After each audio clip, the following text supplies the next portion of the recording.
Barry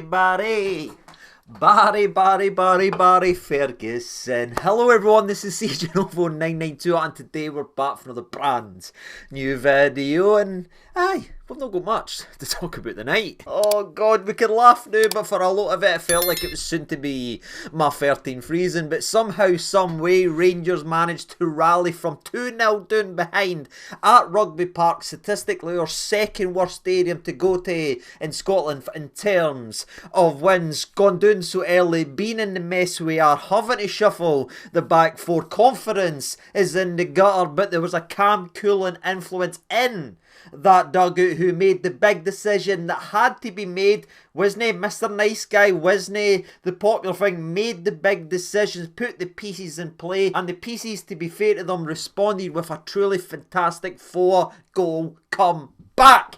By God, it couldn't have started off any worse for the old blood pressure. And it's ironic because, you know the saying we've said a couple of times, it's never boring except for the product on the part, because again, a lot of what has happened has been manic. There has been so many talking points, but under Clement, a lot of these games and a lot of these performances have been absolutely eye-bleedingly bad. So slow, so passive, and so painful to actually watch. Well, now the old saying, it's never boring, actually fits perfectly for us, because by God, there is so much to talk about both on and off the park now, and on the park is definitely what we're going to be diving more into today, as we've got several major things to talk about. A young player getting subbed off early, couple players responding, a wee shuffle in the pack, and the man, my hero, Barry himself. And I do want to talk about Barry himself, because since he's been announced, again, I get the initial frustration and anger for the Rangers fans, or worry I should say, because we're like, what the hell are we actually doing? But as we explained, or I tried to explain in the last couple of days, we are pending a takeover.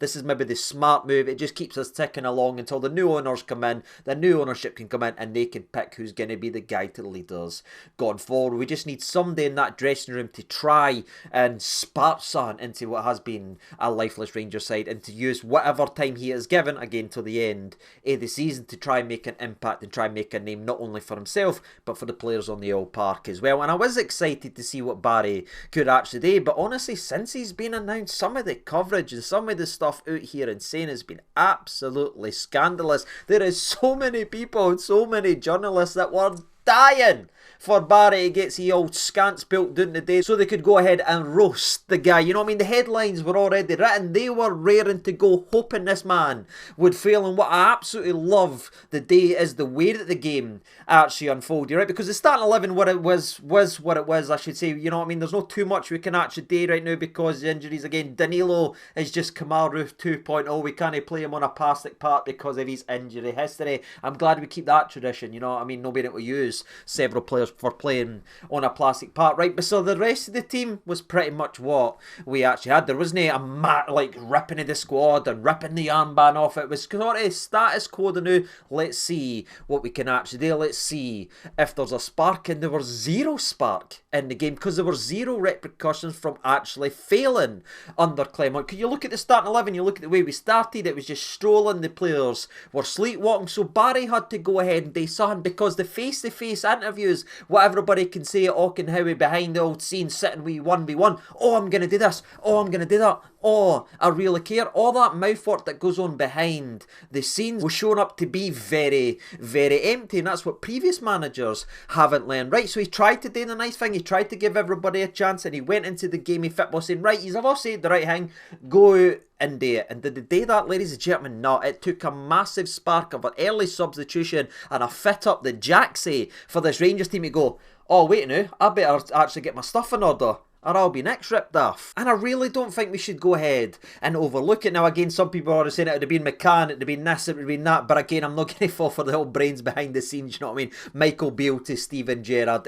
When the decisions are made, it's the manager that goes ahead and okays it. Sometimes the big brain, sometimes the smart brain, when they're given all the opportunity, overthinks it, makes mistakes. We saw that under Beale. We know it's a management team, and you've got to give them credit for that, but again, Barry was the one that okayed the decision, and for me, that is what sparked sparked this team and sparked this game into life, because there was genuine threat there, because they players would be looking at their shoulder just saying, he's just ripped a 21-year-old off. This guy is absolutely heartless. I better turn it on. And I do want to talk about Clinton Nisala as well, because several reasons. One, I want to talk about his performance, but I want to talk about that scandalous start and then actually kind of an embarrassing graphic that was fired out. It was before and after Nisala that I assume is someone just working there now or is completely blinded by his hatred, because to fire that graphic out and zoom in on a 21-year-old laddie in his first professional season is truly embarrassing. Yes, Nisala was poor. We all know that, right? But again, the entire back four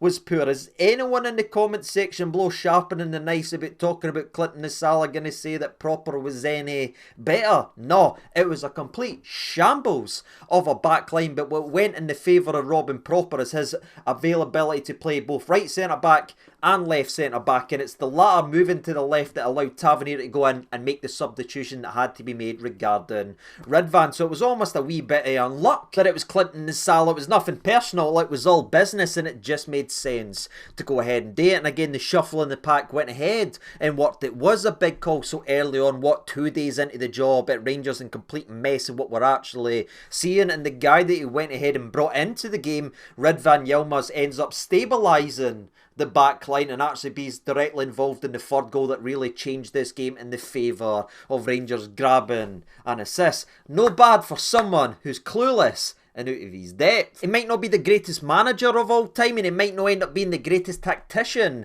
of all time, but if you want somebody to know the standards and knows what it takes to win on a Rangers team and what a winning Rangers side looks like, you can't look much further than Mr. Barry Ferguson. So I trust his judgment at that, and I trust the way he went about his business, and we saw how it went and ended up unfolding with a brilliant tactical sub that changed the game, and a big brave one. So I know I'm a bit of a Barry fanboy and everything like that, so you were all new coming into this game. I'd have found something to praise him for, but truly I thought that was really good management. Now, I'm not saying give him the job for the rest of his life or anything like that, right? It's going to be ugly, there's going to be highs, there's going to be lows. Obviously that's where, in the mess that we're in, and some of the players we're needing to rely on, but first day into the job, first game in the toughest place or second toughest place it can go, it's a thumbs up for me. And it's a clear pass. And circling it back to Clinton Nisala, not only was it embarrassing because clearly it was a tactical switch that worked with the team and the players that we had available, but again, Clinton Nisala is a young player. We all want young players to play. It's give the young players a chance. We've got to be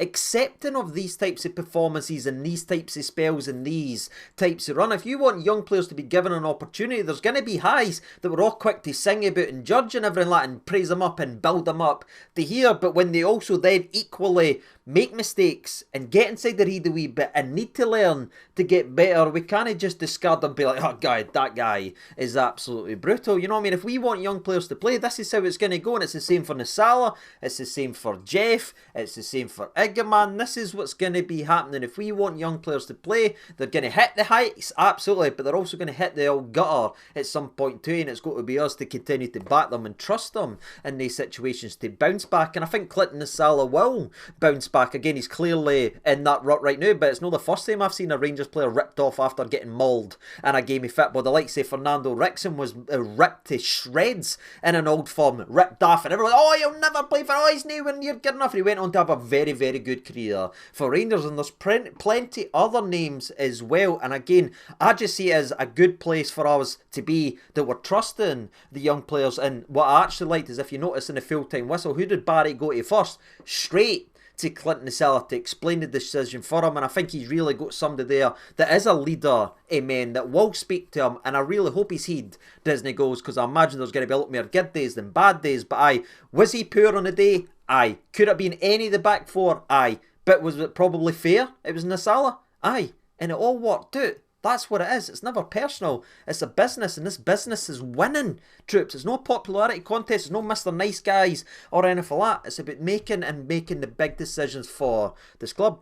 Barry did it, and it inspired the win. As there are a couple names, in my opinion, and you could maybe look at Raskin, although he did make a mistake for the second goal for Kilmarnock. You could look at Tavernier's good performance after moving in to centre-back. Again, another very solid out. And I think when you take his maybe lack of legs of what he's got there and just keep him pinned in, I think he's actually playing a hell of a lot better than when he is having to gallop, because again, time waits for no man, and he is obviously getting a wee bit older. Maybe still thinks he can do it, but his body's showing differently, and that's why he struggles in games of football. Thought he was good. Cyril Dessers went ahead and got 2 goals a day. We'll speak about the other chances he made, because by God, is he infuriating. But again, 2 goals.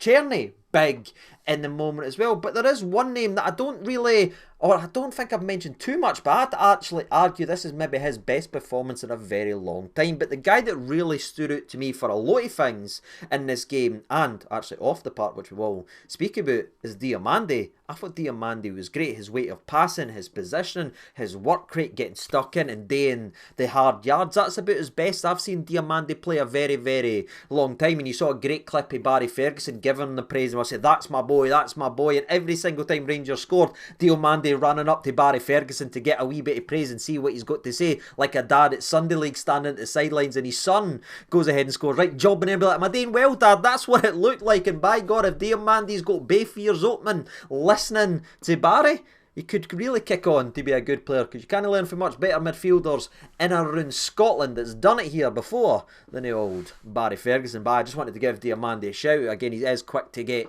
criticised a lot this season. I thought he was excellent, you know, after 20 minutes, of course, because by goodness gracious, great balls of fire, was that rough to go ahead and watch. You know what I mean? I'm talking about a Doug Barkin type of rough, ladies and gentlemen. The first 20 minutes, we were took to task and ran all over. But again, we talked about that. The players were sleepwalking. There was no repercussions for Kilmarnock getting sacked. They were all picked again. They all felt they were safe. They all done the wee meetings. They all said the nice stuff. It took that sub to say, oh crap, I better turn it on. But again, the first 20 minutes, Kilmarnock were great. But Rangers looked like Rangers has been over the last 3 weeks, and that was rotten. But it was a prolonged period of rottenness, you know what I mean? Dessers is falling air, wanting a free kick from that. They end up counter-attacking. It's far too easy. The other shot that Butland tips over the bar, and that sets off the domino of the corner and set pieces. It's coming in. Nasala's getting a warning. Dees is getting a warning. Proper's getting a warning. There could have possibly been a penalty kick as well, and Proper pulling air right just before Wright ends up going and scoring, by the way. But it's ugly. It's nervy. You could feel it. The Kilmarnock fans sensed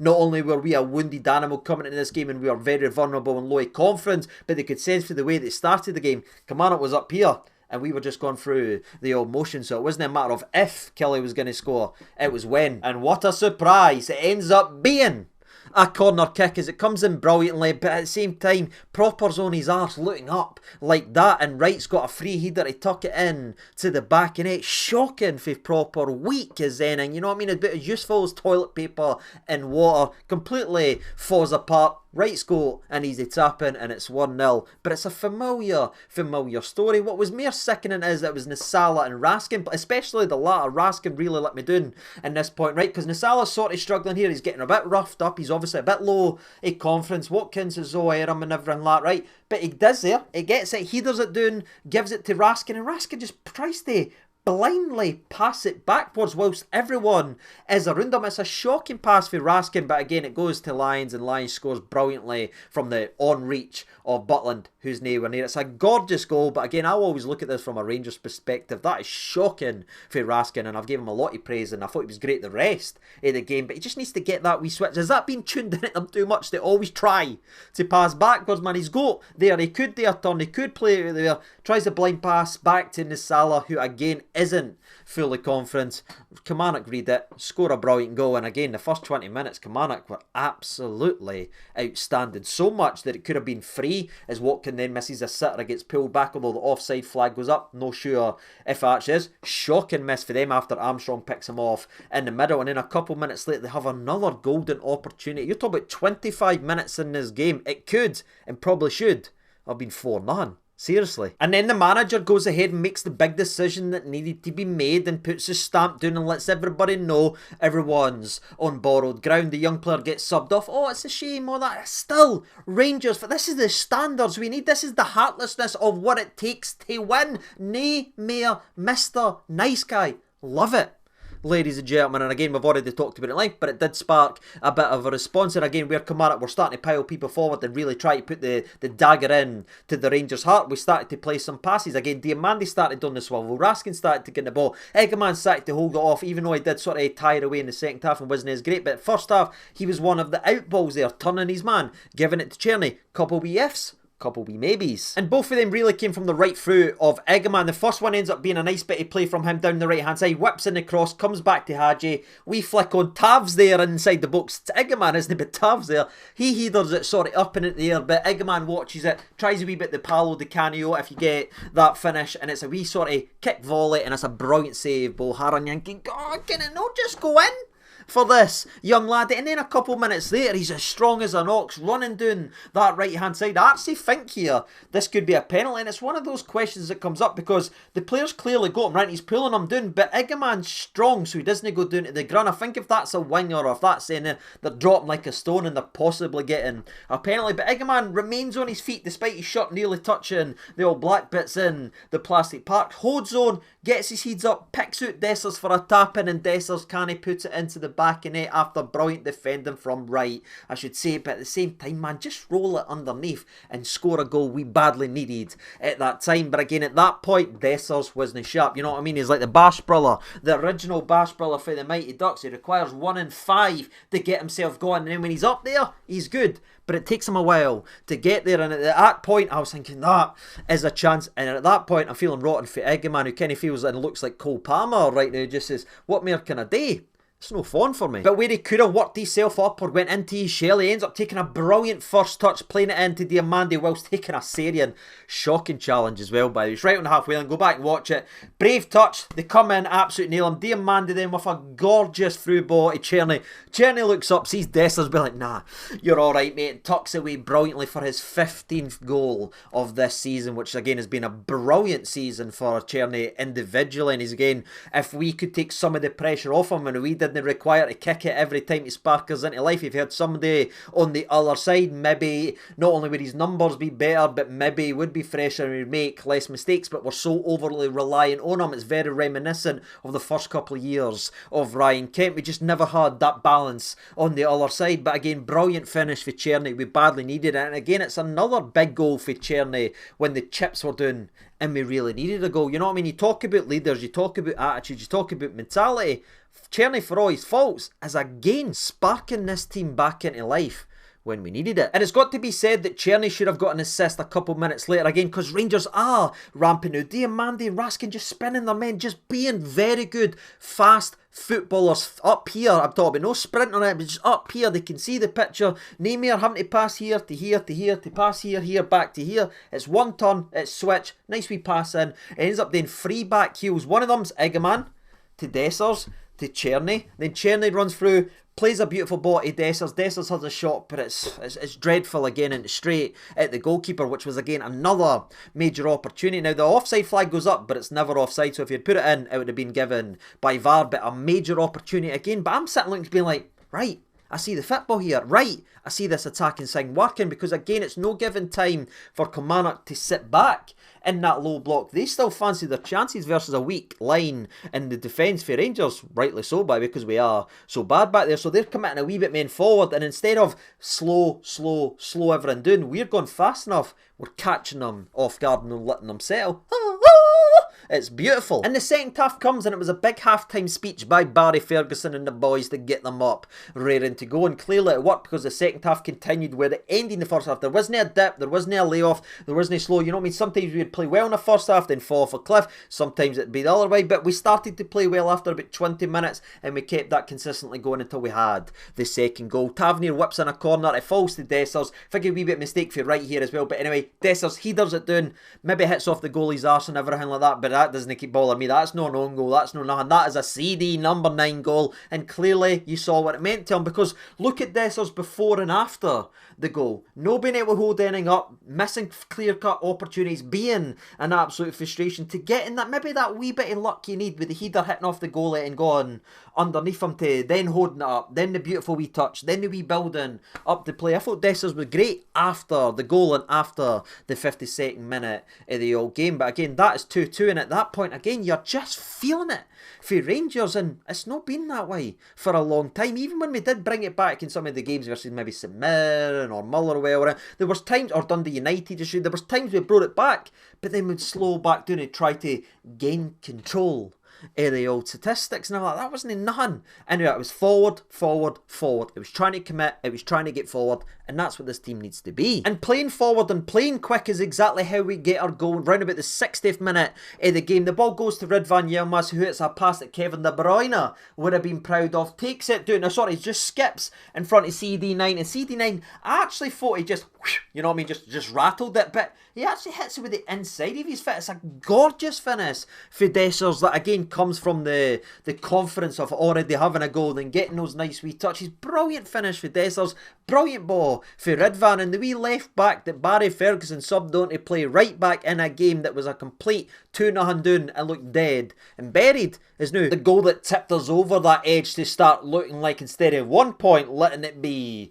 all three. But before we talk about what ends up happening later, let's even Casper the friendly ghost goes ahead, scores, you know what I mean? What a job Sir Barry is actually doing. But before we talk about the fourth goal, there was also a big save for Jack Butland, and I feel like I need to mention it because Butland's becoming a bit of a punching bag lately, and look, rightly so, some of his performances have been pretty poor, but I thought this was a very good save here. Comes through traffic, I can't remember exactly who smacked, it's no David Watts, I can't remember who, sorry, I do apologise, but the ball drops outside the box, it hits it into the grunt, onto that surface, could bounce anywhere, we all know that, could come back with a fish and chip, it's that erratic, right? So it ends up going in to the grunt, bounces through some bodies, and Jack Butland's there low and hard to keep that bad boy out, and that was a big save that I just felt like I wanted to mention. Then but Egeman starts to do some nice things, starts to do some bad things as he starts to tire, a couple poor passes, maybe overruns it here or there, but he did end his Rangers run up to this point in the all game with a long range effort that was fantastically saved once again from O'Hara. But then Tom Lawrence comes on and comes Barjami, and I was a wee bit nervous because ironically Rugby Park was maybe the peak of Lawrence mania, if you will, you know what I mean, or when things were at its peak, when he was really starting to solidify himself, or when he was starting to look good. I know it feels too long ago, but anyway, Lawrence comes on, picks up a silly yellow card, and I'm going, oh no, sweet baby Jesus in Nazareth, this one's gonna be a sore one, but thankfully, keeps the heat, doesn't get involved in anything else. And it was the other man, the forgotten man, many more ways than one, because we always joke that the guy's been invisible recently, but clearly he was the back line, Kilmarnock, because look at this attack again. He just wanders off, you know what I mean? He's just wandering away. Not one player for Kilmarnock goes ahead and tries to mark him. Diamandi brilliant again after Dessers. Gorgeous wee first touch in him. He'd a 40 over done it, a 40 over.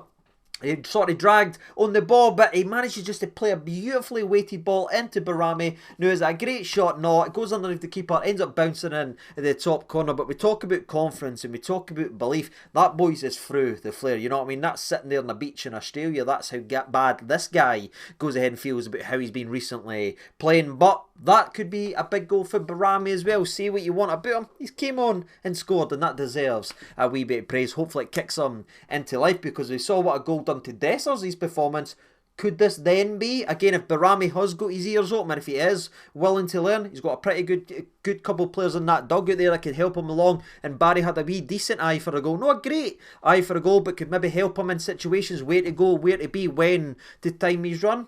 You never know with Barjami. Again, it's a funny old thing, this football, when you've got confidence, it can be a hell of a drug, but that was pretty much it. There was a couple other maybe counter-attacks, the one other end, well, maybe wee options, but then Cerny came off for the likes of McCausland, and then we just saw the game out, and you saw what it meant. Again, Barry, as soon as the whistle went, goes to Nisala, put his aim round him, but again, that is leadership. But what a big points that is for this Glasgow Rangers side, and again is for Barry Ferguson. Now again, it's not going to change my mind on this, it's no fixing any problems, there's still clear glaring issues there, but if you talk about banana skins, and if you talk about where you could go in, it's about as difficult as it can be, having less than 1 day to work with a team, try and pick up a team that's been struggling massively, breaking records for all the different and wrong reasons in terms of losing, to go to Rugby Park midweek at night, be 2-0 down after 20 minutes. This is a hell of a result, and I think deserves a lot of praise. And again, shout out to the players as well that at least responded. Maybe it does take a wee kick up the arse. Maybe that threat that everyone's best pals know there anymore, and he's not too scared of there.